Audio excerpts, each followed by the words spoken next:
Rachel, and we're back with a new video all about the new book by Tilly and the Buttons. Ta-da! Stretch, make yourself comfortable sewing knits. Yes. It's a brilliant little book. If you haven't heard of it, then I don't know where you've been, because it's all over social media and there's been a lot of hype in the build up to it. Everyone's really, really excited about the release of it. Not least us. Yes, very excited. We were very much looking forward to it because we thought her last book was brilliant and we love her patterns.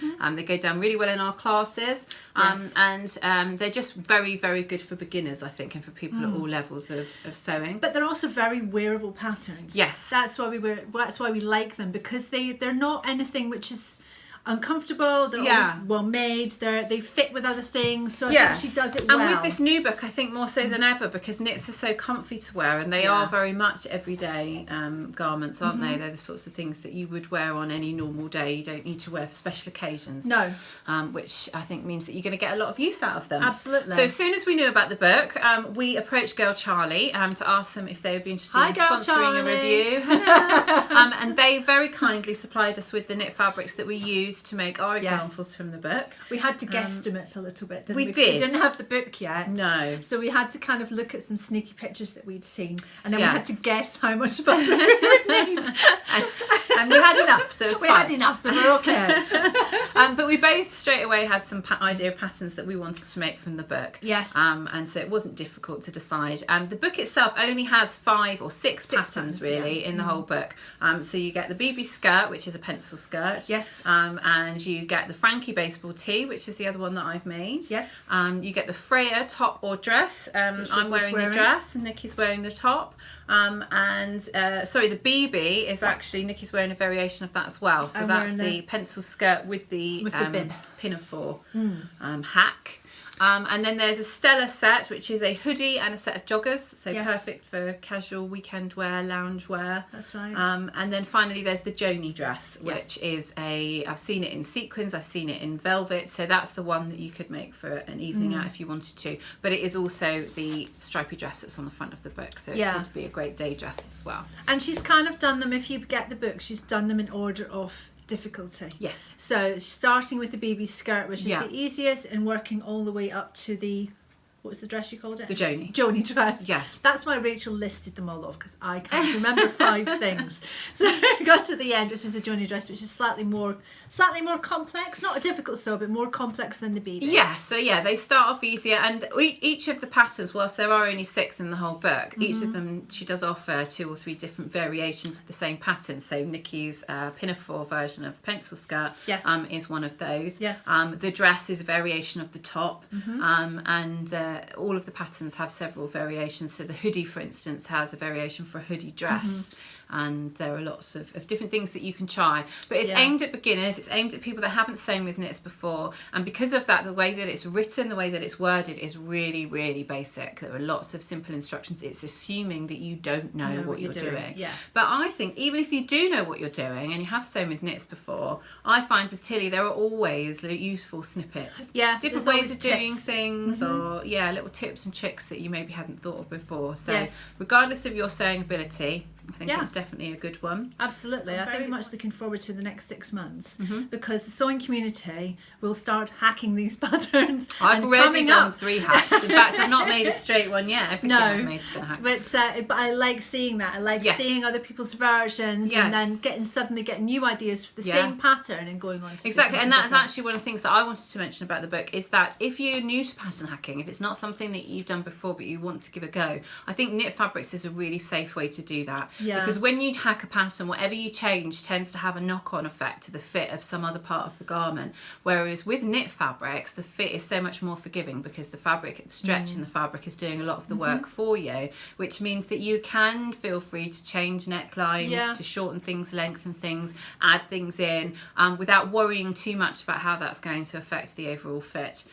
Because if it ends up too loose, you can run it in a bit, and if it ends up too tight, then you can take it out a bit. But you're not having zips or darts or fastenings to worry about, anything like that. It's just the fabric. Exactly. So it's a great one to have a play with, and they're just very good basic shapes. So you can use that as your starting point and then jump off from there and see what else you can come up with. Excellent. So we are wearing some of our makes from the book. Yes. I also made the Frankie Baseball Tee, so we'll insert some pictures of that. Yes. And that's a very simple t-shirt, isn't it? So it's a raglan sleeve t-shirt.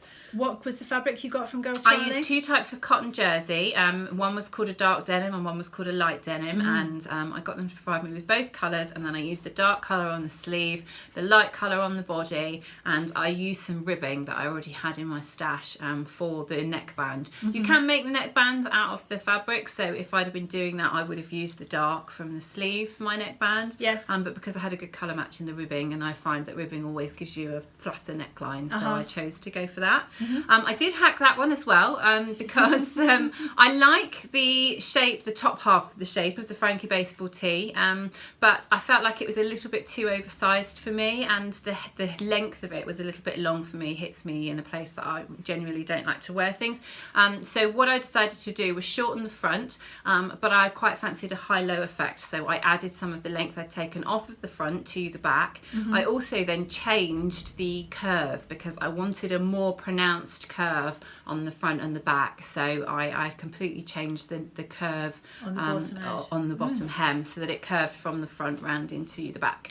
It's lovely. It's a really, I think it looks like a traditional baseball t-shirt. Yeah, That's yeah. Well, that's the thing. a vintage one. Yeah, because I think in the older baseball tees they did have a much more pronounced curve. Yeah. So I wanted, and it does make it a little bit harder to sew because obviously the more sharp your curve is, the harder it is to hem. So going for a narrower curve if you're new to it is probably a good idea. Yes.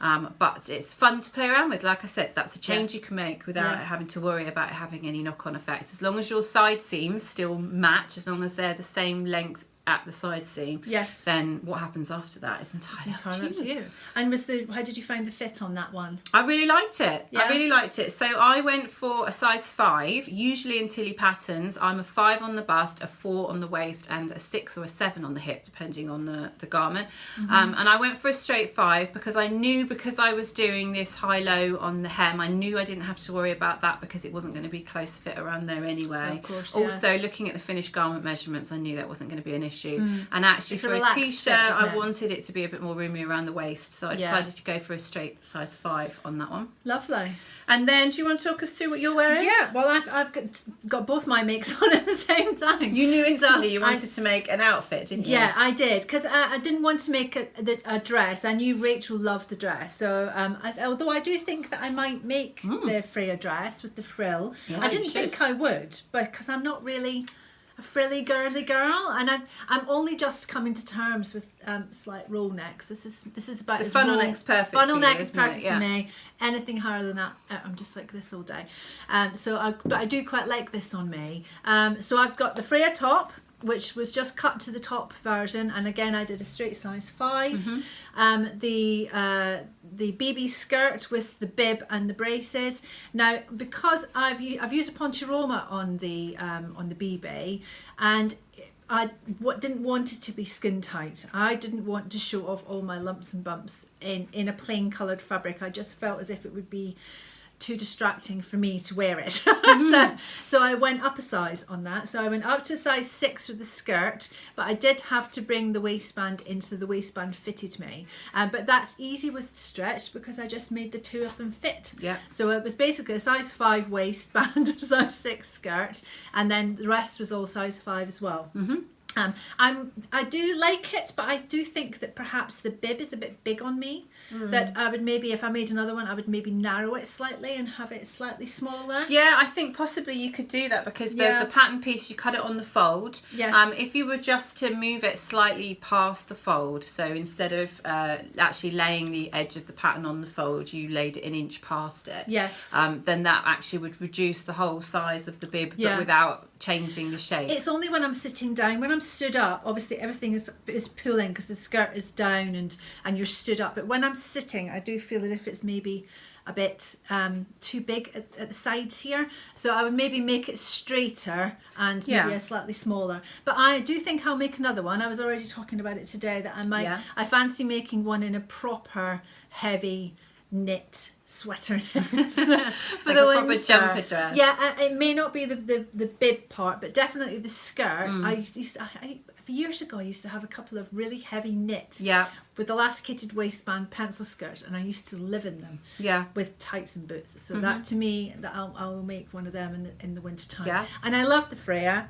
The Freyr top I have already made 2 of, so I've made another one as well. Yeah. And I've got fabric to make a third, but I'm just contemplating where to put the sleeves. I might make that a long sleeved one for the next one. Yeah. But it's so comfortable and so easy to sew up, and again, size 5 fitted me perfectly out of the packet. Yeah, and I it do looks love fantastic. it. Yes, and I love it together. It's a lovely outfit. It's very bright and colourful. All the blues. All the blues all together. This is I think it was royal blue, Ponte Roma from Girl Charlie. Yeah. I can't remember the name of the But we'll put pattern. it in the link. I'll pop it all Yeah. underneath so you can link straight to their fabrics. But this is a lovely cotton jersey, and I just loved that sort of bright blue on the white. I thought it was lovely and fresh looking. Yes, exactly. And then my final make from the book Yeah, was the your Freyr final. dress.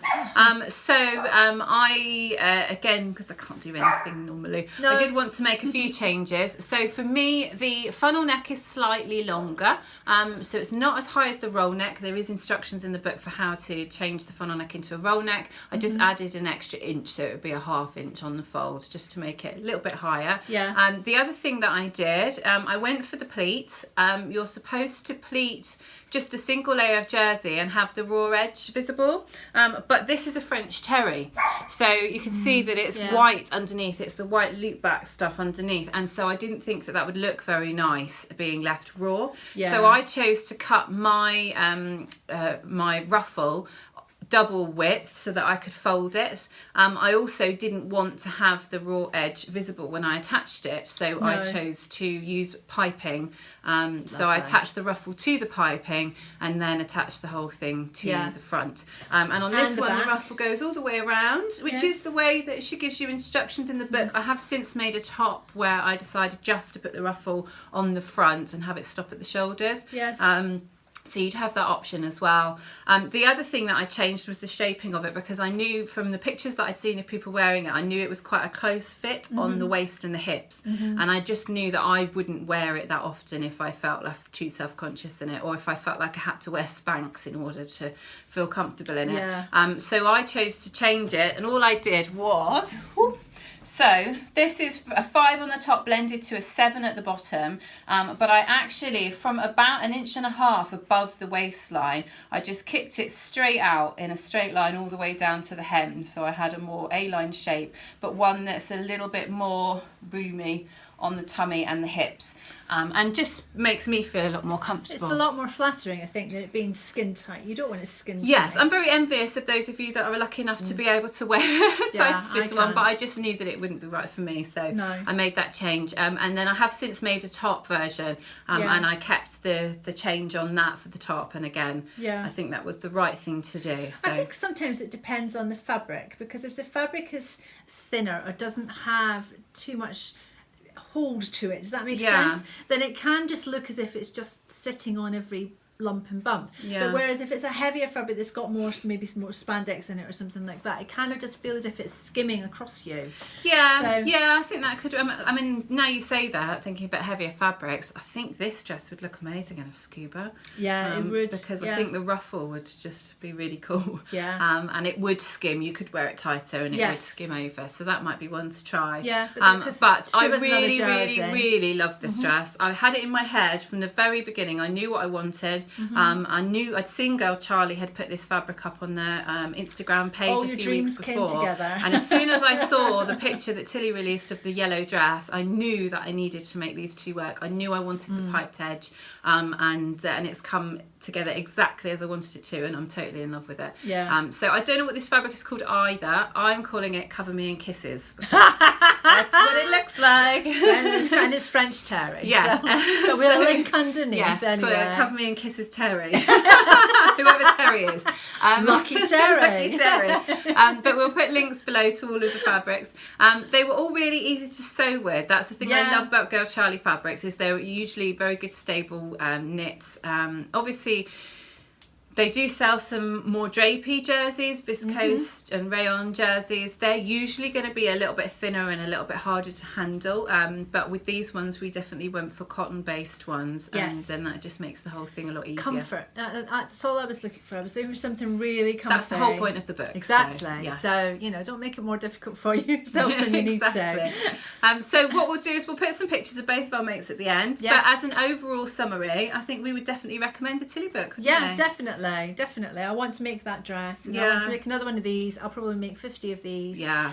But I'm also excited to see all the hacks that are going to come out. Yeah, and I see just what think else we can do with them. Exactly, and sewing books are such good value. So when you consider that it's £12.50 for a Tilly pattern under normal circumstances, and a similar price for most indie patterns, to be able to get 6 different patterns in a book that costs you not much more than that. No. I mean, I think even if you pay retail price, it's going to cost you $19.99 or something. Yeah. But I think we picked our copy up for $13 something. Yeah. So you know there are bargains to be had, and it's a really good value. And it comes with all the patterns all printed as well, in case you haven't seen this before. So she has all the patterns like that. So you get both 2 patterns on one sheet. You do have to copy them out, so you have to use a tracing wheel or something like that. But I just think that gives you much more room for play as well. Yeah. So once you've traced it out, you've still got the original pattern. Got your master, So you've got your master copy, and then you've got it there forever. Then that's it. Yeah. So all in all, it's a great book. So well done, Tilly. Big thumbs up from us. Excellent job. And big thank you to Mark and the gang at Girl Charlie again for giving us such beautiful fabrics. We do love you. So thanks very much, and we'll see you again soon with another video. Bye, guys. Bye.